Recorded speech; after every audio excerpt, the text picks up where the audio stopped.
sem querer, querendo. Quando menos se espera, todo mundo está dizendo, repetindo. O uso do gerúndio virou expressão corrente. Mais do que isso, uma construção exagerada, uma praga, conforme reportagem publicada no Estadão, que mostra a campanha das operadoras de telemarketing em reduzir o gerundismo. Ele que ganhou inimigos declarados no Orkut, que não é o melhor lugar da defesa da língua portuguesa, cabe lembrar. Mas se a língua se molda a conveniências e agrega novas expressões diariamente, num processo lento e paulatino de aperfeiçoamento, o que é certo, o que é o errado, quando se trata no uso ou abuso do gerúndio. Esse é o tema do Quarto Poder de hoje. Nossos convidados são Luiz Alcubierre, representante, vice-presidente da Associação Brasileira de Telemarketing, e o professor Círio Pocente, professor da Unicamp e colaborador da revista Discutindo a Língua Portuguesa. Na outra bancada, o nosso convidado é o deputado Giba Masson, do PT. Muito obrigado pela presença, deputado. Muito obrigado, professor. Professor, antes de mais nada, eu queria que o senhor falasse sobre este gerundismo. Vamos estar no dicionário, gerundismo. Por que gerundismo? Há um excesso do uso do gerúndio hoje em dia. Há uma guerra declarada na internet, na mídia. Olha, provavelmente há um excesso se você compara com o que havia antes, né? Sempre há uma medida que funciona como um critério. É uma construção que você encontra na língua. Se você dividir aquilo que se chama mais tipicamente de gerundismo em pedaços, você vai ver que a estrutura sintática é absolutamente consistente. Você tem um verbo ir mais um verbo estar, um estar mais um verbo dito principal, né? Depois do verbo ir vem um verbo no infinitivo, depois do verbo estar vem um verbo no gerúndio. Do ponto de vista sintático, nenhum problema. Do ponto de vista, digamos, do sentido que essa expressão pode ter, também em tese não há nenhum problema, porque o ir é a forma utilizada hoje no português falado, inclusive culto, né? No português culto falado. Talvez não no escrito, ou talvez não em todos os textos escritos, provavelmente não, para marcar o futuro. As pessoas não dizem mais, ou raramente dizem, vou ensinar, dizem, ensinarei, dizem, vou ensinar. Provavelmente as aulas de português, no dia em que se dá aula de futuro, se abrem assim, hoje vamos estudar o futuro. Aí se abre o livro, a gramática, e se lê, estudarei, estudarás, estudará. Ou seja, o futuro hoje é feito em português, é construído com ir mais infinitivo. E o gerúndio é uma forma verbal que marca, digamos, alguma duração, algum aspecto de duração.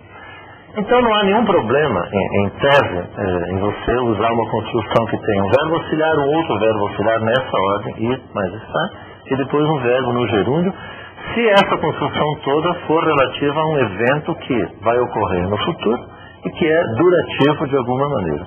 Então, por exemplo, no ano que vem eu vou estar morando em Campinas. Nenhum problema, eu vou estar morando em Campinas.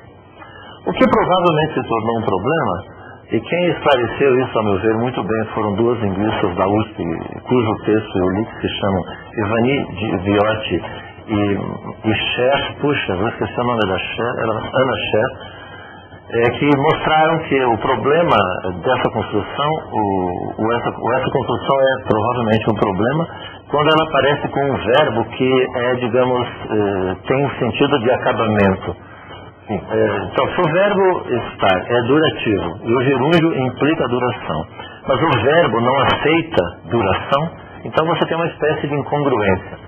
É por isso que... Aquela que dói nos ouvidos, né, professor? Aí depende um pouco do ouvido, porque no ouvido de quem diz não dói, né? Então, dói em certos ouvidos, educados num outro padrão, e não dói, evidentemente, no ouvido de muita gente jovem, moderna, etc., porque isso conota exatamente essa modernidade, ser digamos assim, né? Então, provavelmente é por isso que uma expressão do tipo vou estar enviando o seu documento soa um pouco estranha, porque enviar o documento, em tese, é uma ação relativamente instantânea. Eu envelopo e entrego.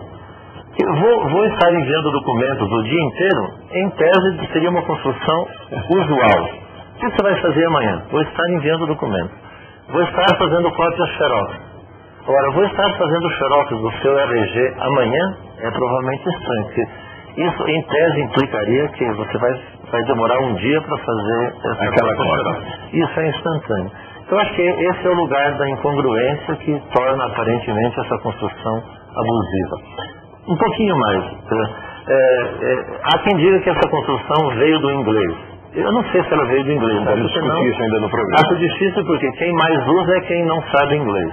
Portanto, é meio complicado. Mas suponhamos que ela tenha vindo de uma outra língua também. Mas ela só poderia se firmar em português se a estrutura do português aceitasse a estrutura do inglês. Ou seja, portanto, do ponto de vista estrutural, isso não é um problema. Eu diria que se houver um problema, ele é semântico. A incongruência entre uma expressão de duração com um verbo que não aceita, em princípio, a duração.